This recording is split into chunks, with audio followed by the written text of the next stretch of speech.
Welcome to भाई। स्वागत करता हूं एक बार फिर से आप सभी का आपके अपने परिवार बीसीआर विद राहुल भैया। कैसे हो भाई मेरे? आयो सब बढ़िया होंगे, बेहतर होंगे।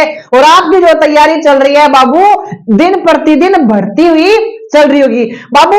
मैं आपसे ये उम्मीद रखता हूं, ये आशा करता हूं बेटा, आप अपनी तैयारी को बूस्ट अप देने के लिए फोकस इसको लगातार करेंगे और डेली बेसिस में बाबू रिवीजन क्वेश्चनों का आप कर रहे होंगे। तो आपको अब वो समय आ गया है जिस समय में आपको लक्ष्य बनाना है, टारगेट बनाना है और उस गोल को पूरा करने से पहले आपको सोना भी नहीं है। ये आपकी जिम्मेदारी होनी चाहिए और कोई नहीं रोक सकता आपको बोर्ड में अच्छा परफॉर्मेंस करने से, अगर आप कुछ प्लान करके अगर पढ़ रहे हैं तो। बाबू आज का जो टॉपिक रहेगा वो 3D रहेगा, 3 डायमेंशन जियोमेट्री यानी कि त्रिवी में ज्यामिति। बाबू इस वीडियो में 7 सवाल होंगे। पहला और दूसरा सवाल आपकी स्क्रीन पे आ चुका है। और वीडियो की शुरुआत करने से पहले आपको थोड़ा सा ज्ञान मैं ये बांट लूं बाबू, भोकाल सीरीज में छपने वाला हर एक सवाल बेटा बोर्ड पे तबाही मचा देगा, ये उम्मीद आपको मुझसे लगी रहनी चाहिए और आप अपनी तैयारी को लगातार करते रहिए। बाबू यदि एक रेखा एक्स वाई जेड अक्षों की धनात्मक दिशा के साथ कोण बना रही है इतना इतना बेटा, तो दिक कोसाइन आपको ज्ञात करने हैं। बाबू जब भी आपको बोल दे X X Y X Z X, या तो एक्स बोलेगा या वाई बोलेगा या जेड बोलेगा, या तीनों में से कोई दो दे देगा या तीनों ही दे देगा, तो आपको वो क्या पूछेगा सर, अक्षों के साथ कोण देके वो दिक कोसाइन पूछेगा। तो बाबू एक फॉर्मूला आपको याद करना है sir, L is equal to cos alpha, M is equal to cos beta, very good, और एन इज इक्वल टू बेटा क्या है सर, कोस गामा। बाबू सर एल्फा क्या है? एल्फा क्या बेटा सर, अक्ष के द्वारा बनाया गया कोण, तो यहां पे लिखो कोस 90 डिग्री। बाबू ये अल्फा है, ये बीटा है और ये क्या बाबू सर, गामा है। बाबू क्या बेटा जी सर, गामा वाई की तरह होता है। सर कोस 90 की जो वैल्यू होती है बाबू भैया वो कितनी होती है सर, 30 होती है। अच्छा सर एम की जो वैल्यू है बेटा जी, या लिखो कोस बीटा, क्या लिखोगे कोस बीटा। बेटा बीटा की जो वैल्यू वो कितनी 60 डिग्री और कोस 60 की वैल्यू कितनी होती है 1/2। आई होप आपको टेबल याद होगी। बाबू कोस गामा, तो यहाँ पे लिखोगे कोस और यहाँ पे लिखोगे 30, और कोस 30 की जो वैल्यू होती है बेटा जी वो कितनी होती है √3 डिवाइड में 2। बाबू एल की जो वैल्यू आई है वो 0 आई है। सर एम की जो वैल्यू आई है वो 1/2 आई है। एन की जो वैल्यू आई है वो √3/2 आई है। आई होप मेरे किसी भी भाई बंधु को इस क्वेश्चन में कोई तकलीफ नहीं होगी। बाबू आपको क्वेश्चन में अगर वो एंगल देख के दिक कोसाइन अगर पूछे, एंगल देख के वो दिक कोसाइन अगर आपसे पूछे तो ये कंसेप्ट आपको वहां पे अप्लाई करना है। लेकिन दिक कोसाइन के भी बहुत सारे रूल है, लेकिन पहला कंसेप्ट क्या है, जब वो आपको क्वेश्चन में गिवन एंगल हो। यदि एक रेखा की दिक अनुपात, बेटा यहाँ पे क्या दे रखा था, एंगल, क्या पूछ रहा था दिक कोसाइन। यहाँ पे क्या दे रखा है सर, अनुपात दे रखा है। पूछा क्या उसने सर, अपना रोल क्या कर लिया वो बदल लिया। दिक कोसाइन के केवल 2 ही रूल पकड़े हैं, पहला एंगल देके या फिर दिक अनुपात देके। बाबू यहाँ पे अपने पास ए क्या है सर, दिक अनुपात है। अच्छा और इसकी वैल्यू 2 है। सर बी क्या है सर, दिक अनुपात -1। सी क्या है बेटा, दिक अनुपात है यहाँ पे 2। जब क्वेश्चन में दिक अनुपात दे दे और दिक कोसाइन एल की अगर वैल्यू पूछे तो यहाँ पे लिखोगे ए और डिवाइड में क्या लिखोगे भैया सर, ए का स्क्वायर प्लस बी का स्क्वायर प्लस सी का स्क्वायर। बाबू एम की जो वैल्यू होती है सर, एल ए आएगा और एम बी आएगा, क्या आएगा बी। डिवाइड वाला प्रोग्राम सेम ही चलेगा बाबू भैया, डिवाइड वाला जो प्रोग्राम है भैया जी वो क्या चलेगा सर, वो सेम चलेगा। अच्छा भैया सर एन की जो वैल्यू यहाँ पे आएगा सी, और बाबू भैया वो डिवाइड में क्या आएगा बेटा sir, A square plus B square plus का सी स्क्वायर। मेरे किसी भी भाई को तकलीफ है क्या? बाबू एल पूछे तो ए, एन पूछे तो बी, एन पूछे तो सी, तकलीफ है? डिवाइड में सेम वैल्यू है, तीनों का स्क्वायर करना है, उनको ऐड करना है और इसका वर्गमूल आपको लेना है। बाबू भैया मैं यहां से क्या करता हूं बेटा जी sir, A square plus B square plus C square की वैल्यू निकाल जाती है, मुझे आवश्यकता है क्वेश्चन में, यहाँ पे लगा दिया मैंने रूट। बाबू एक की वैल्यू कितनी 2 और 2 का जो स्क्वायर है वो कितना हो गया सर, 4 हो गया प्लस। बेटा बी की जो वैल्यू कितनी है 1, 1 का स्क्वायर सर 1 होता है प्लस। सर सी की वैल्यू कितनी है 2 और 2 का स्क्वायर कितना हो गया सर 4 हो गया। बाबू इनको ऐड कर 4 और 5 और 5 और 4 कितना हो गया 9, और बेटा 9 अगर रूट से बाहर आएगा तो अपनी औकात भूल के वो कितना बन जाएगा 3, वो वहां पे बन जाएगा। किसी भाई को तकलीफ है क्या? आई होप नहीं होगी। बाबू एल इज इक्वल टू ए की वैल्यू सर 2 है, डिवाइड की वैल्यू कितनी आ गई सर 3 आ गई। Sir M is equal to, sir B की वैल्यू कितनी है सर माइनस का 1 है, डिवाइड में कितना है सर जी 3 है। एन की जो वैल्यू बेटा कितनी है, सी की वैल्यू कितनी है सर 2 है, डिवाइड में कितने बाबू भैया सर 3 है। मेरे किसी भी भाई बंधु को कोई तकलीफ है क्वेश्चन नंबर 2 में? बाबू क्वेश्चन में जब कोण आपको क्वेश्चन में गिवन हो तो ये रूल आपको अप्लाई करना है। जब क्वेश्चन में दिक अनुपात दे दे और दिक कोसाइन पूछे तो ये वाला रूल आपको अप्लाई करना है। आई होप मेरे किसी भी भाई को क्वेश्चन नंबर 2 में कोई तकलीफ आपत्ति समस्या नहीं होगी। बाबू थोड़ी सी समस्या हर व्यक्ति के जीवन में रहती है, अगर आपके भी जीवन में समस्या है तो इस वीडियो को थोड़ा सा पीछे करके बाबू समय निकाल सकते हो। स्क्रीनशॉट अगर आप लेना चाहते हो सवालों का तो बटन को दबा सकते हैं। चलते हैं भाई नेक्स्ट स्लाइड की ओर। अब क्वेश्चन नंबर 3 और 4 आपके स्क्रीन पे है। दो बिंदु आपको क्वेश्चन में गिवन है, को मिलाने वाली रेखा की दिक कोसाइन। बाबू आपसे क्या पूछा है सर, आपने तो बोला केवल 2 ही कंसेप्ट बनते हैं, बढ़ गया ना तीसरा कंसेप्ट है। बाबू तीसरा कंसेप्ट नहीं बना बेटा जी, सर क्वेश्चन वही है जो क्वेश्चन नंबर मैंने आपको 2 करवाया था। क्वेश्चन नंबर जो मैंने आपको 2 करवाया था ना बाबू, सेम उसी कंसेप्ट पे क्या है बेस्ड सवाल है। सवाल को समझने की कोशिश करना बेटा।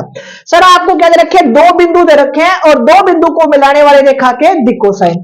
बाबू जब भी आपको 2 बिंदु दे दे और क्या पूछे वो दिक कोसाइन, सबसे पहले आपको क्या चाहिए सर दिक अनुपात चाहिए। क्या चाहिए, दिक अनुपात। कैसे निकालते हैं देखो सर, ए और बी और सी की जो वैल्यू निकालोगे सर वो क्या होता है x2 माइनस का x1, बाबू y2 माइनस का y1 और z2 माइनस का z1। बाबू अपने पास सर x1 की वैल्यू क्या है सर x1 y1 और z1, सर x2 की वैल्यू y2 की वैल्यू और z2 की वैल्यू क्वेश्चन में। यहाँ पे जब भी आपको 2 पॉइंट दे दे तो आपको दिक अनुपात निकालने हैं बेटा। क्या निकालने पहले सर, 2 पॉइंट अगर दे दे तो आपको पहले दिक अनुपात निकालने हैं। सर कैसे बाबू, x2 में से x1, सर 1 में से 2 गया तो 1 और माइनस प्लस हो गया तो कितना हो गया 3। चलो जी इक्वल टू बेटा 2 में से 4 गया तो सर 2 में से 4 गया तो माइनस का 2, 3 में से 3 में से अगर माइनस का 5 गया तो कितना गया सर 8 हो गया। बाबू जब आपको क्वेश्चन में दिक अनुपात दे दे, जब आपको क्वेश्चन में दिक अनुपात दे दे तो दिक कोसाइन अगर आपको दिक को अगर आपसे पूछे तो बेटा मैंने लास्ट टाइम में फॉर्मूला लिखवाया था। क्या लिखवाया था, एक छोटा सा फॉर्मूला। आई होप मेरे किसी भी भाई को क्वेश्चन नंबर इसमें कोई तकलीफ नहीं होगी। एल की वैल्यू बेटा जी सर एम की जो वैल्यू है डिवाइड में कितनी है सर बी अपॉन में जो प्रोग्राम चल रहा था सेम वो चलता रहेगा। ये फॉर्मूला मैंने लास्ट सवाल में आपको करवाया था भाई, उम्मीद है आपने वीडियो को गौर से देखा होगा। चलो जी बेटा मैंने फॉर्मूला तो लिख दिया और सर अपने पास ए बी और सी की वैल्यू नहीं थी, ए और बी सी की वैल्यू मैंने यहां से निकाली है। जब भी आपको 2 पॉइंट दे दे तो पहले ए बी सी की वैल्यू आपको निकालनी होगी। पिछले वाले सवाल में क्वेश्चन नंबर 2 में डायरेक्ट क्वेश्चन में वैल्यू गिवन थी, एबीसी की अनुपात गिवन थे, इस बार पॉइंट गिवन है अनुपात मैंने निकाल ली। बाबू देखो इसके बाद हमें क्या करना है, हमें वैल्यू चाहिए, किसकी चाहिए sir, sir A square plus B square plus C square की वैल्यू हमें क्वेश्चन में चाहिए। यहाँ पे सिंप्लीफाई कर लो। सर ए का स्क्वायर 3 का स्क्वायर कितना हो गया सर 9 हो गया, प्लस सर 2 का स्क्वायर हो गया 4 कितना हो गया 4 हो गया, सर 8 का स्क्वायर 64 हो गया। बाबू इनको ऐड कर लो।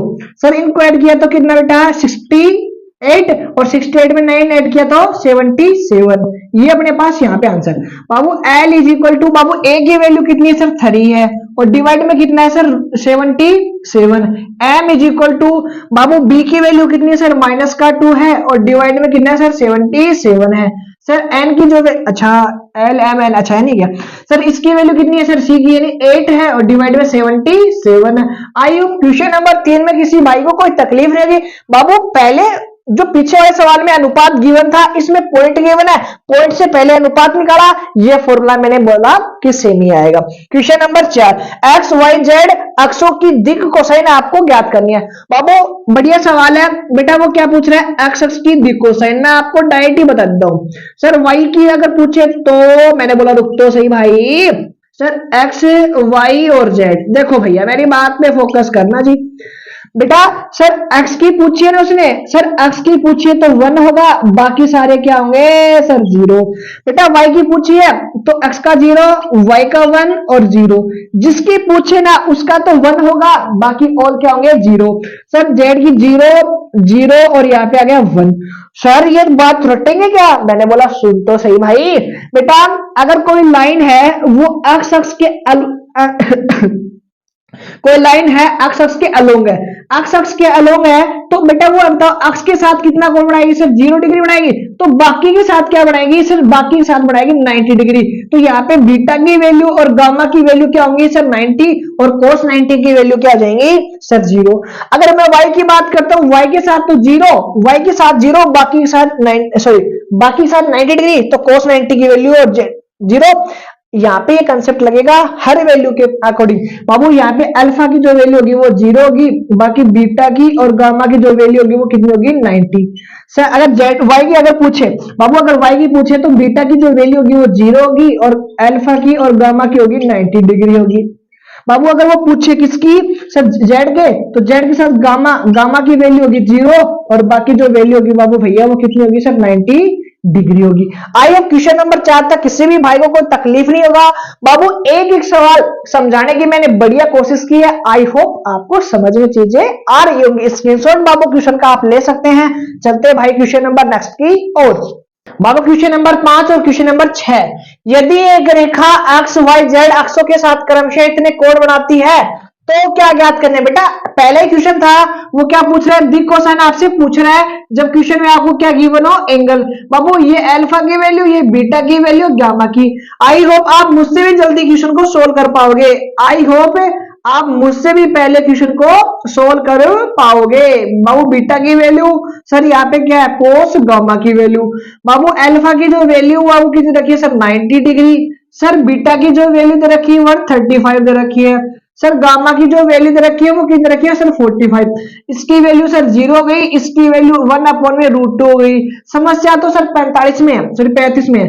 बाबू ये बताओ इसको मैं ऐसे लिख सकता हूँ क्या, 90 प्लस 45 लिख सकता हूँ क्या। 90 में 45 ऐड किया तो 135। 90 पे चेंज होता है क्या सर, यस। सर कोस होता है किसमें सर साइन में होता है, वो एंगल ऐसा कैसा। 90 में कुछ ऐड किया तो सेकंड क्वाड्रेंट में, और सेकंड में कोस क्या था नेगेटिव, तो इसकी वैल्यू आ गई माइनस का 1/√2। तो एल की जो वैल्यू बाबू भैया वो 0 है। सर एन की जो वैल्यू माइनस का 1/√2 है। सर एन की जो वैल्यू है वो 1/√2 है। आई होप किसी भी भाई को क्वेश्चन नंबर 5 में कोई तकलीफ यहाँ पे नहीं होगी। बाबू तकलीफ केवल 35 की वैल्यू में थी। 90 प्लस 45 क्या 90 में चेंज होता है, 90 में कुछ जोड़ने पे सेकंड में, और सेकंड में कोस क्या होता है, क्या होता है, क्या होता है नेगेटिव होता है। चलो जी सर बिंदु से जाने वाली, बेटा एक क्वेश्चन, ये क्या है गुजरने वाला बिंदु, और ये क्या है समांतर का सदिश है। क्या है समांतर का सदिश है के समांतर रेखा का सदिश रूप, रेखा का सदिश रूप बनाना है आपको, और कार्तीय रूप। बाबू ऐसे सवाल एग्जाम में पूछता है, सदिश रूप से कार्तीय रूप और कार्तीय रूप से सदिश रूप। बाबू नजर बेटा बोर्ड पे बेटा सदिश रूप क्या होता है sir, R vector is equal to a vector, यहाँ पे होता है लेमडा बी वेक्टर। किसी भाई को तकलीफ है ये तो होता है सदिश रूप। कौन सा रूप होता है बाबू भैया सर सदिश रूप होता है। क्या होता है सदिश रूप होता है। नेक्स्ट बेटा अगर मैं बात करूंगा कार्तीय रूप की, किसकी, कार्तीय रूप की। अच्छा भैया कार्तीय रूप है, मैंने बोला यस बरो यस। बाबू x माइनस का x1 डिवाइड में a, सर y माइनस का y1 डिवाइड में आ गया b, सर z माइनस का z1 डिवाइड में आ गया c। आई होप मेरे किसी भी भाई को क्वेश्चन नंबर 6 में कोई तकलीफ यहाँ पे नहीं होगी। बाबू a वेक्टर जो है ना वो कहां से बनता है, गुजरने वाले बिंदु से। a जो वेक्टर है वो बनता है गुजरने वाले बिंदु से। बाबू यहाँ पे कितना सर 5, तो यहाँ पे लगा दो i। यहाँ पे कितना सर 2, तो यहाँ पे लगा दो j। Very good. यहाँ पे क्या माइनस का 4, यहाँ पे लगा दो k। बेटा वेक्टर तो बनाने आते हो ना, बिंदु दे दिया जाए तब। चलो जी सर ए वेक्टर की वैल्यू अपने पास ये हो गई।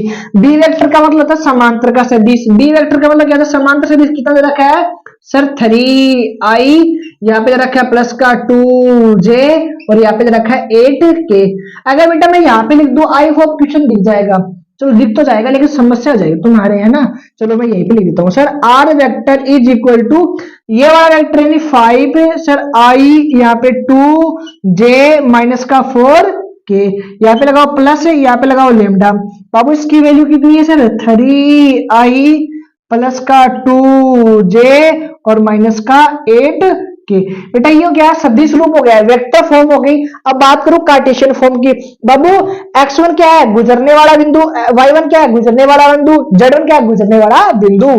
तो बाबू x माइनस, बेटा x की वैल्यू कितनी है सर 5 है, x1 की वैल्यू 5 है। बेटा y तो ऐसा कैसा, y1 की वैल्यू क्या है सर 2 है, तो यहाँ पे हो गया 2 हो गया, very good. Equal sir z minus z1 की वैल्यू कितनी है माइनस, और यहाँ पे भी माइनस, और माइनस माइनस क्या हो गया प्लस हो गया। सर डिवाइड में क्या आएगा, यहाँ पे डिवाइड में एबीसी आएगी। एबीसी क्या होती है सर, गुजरने वाले बिंदु के दिक् अनुपात। बाबू यहाँ पे 3 है तो यहाँ पे 3, यहाँ पे 2 है तो यहाँ पे 2 हो गया, यहाँ पे माइनस का 8 है तो माइनस का 8 आ गया। बाबू ए बी सी जो निकलता है ना वो समांतर के सदिश से निकलता है, तो समांतर का सदिश ये रहा बाबू x1 y1 और z1, x1 y1 z1। बेटा नेगेटिव वैल्यू है और नेगेटिव क्या हो जाएंगे पॉजिटिव हो जाएंगे। क्वेश्चन नंबर 6 में किसी भाई को कोई तकलीफ है स्क्रीनशॉट बाबू क्वेश्चन का ले सकते हो। बाबू मैंने आराम से समझाने की कोशिश की है, उम्मीद करता हूं आपको क्वेश्चन समझ में आएंगे। आज की वीडियो के लास्ट सवाल की ओर चलते हैं। बाबू आज की वीडियो का लास्ट सवाल, बिंदु से गुजरने वाली रेखा का समीकरण ज्ञात कीजिए जो सदिश के समांतर है।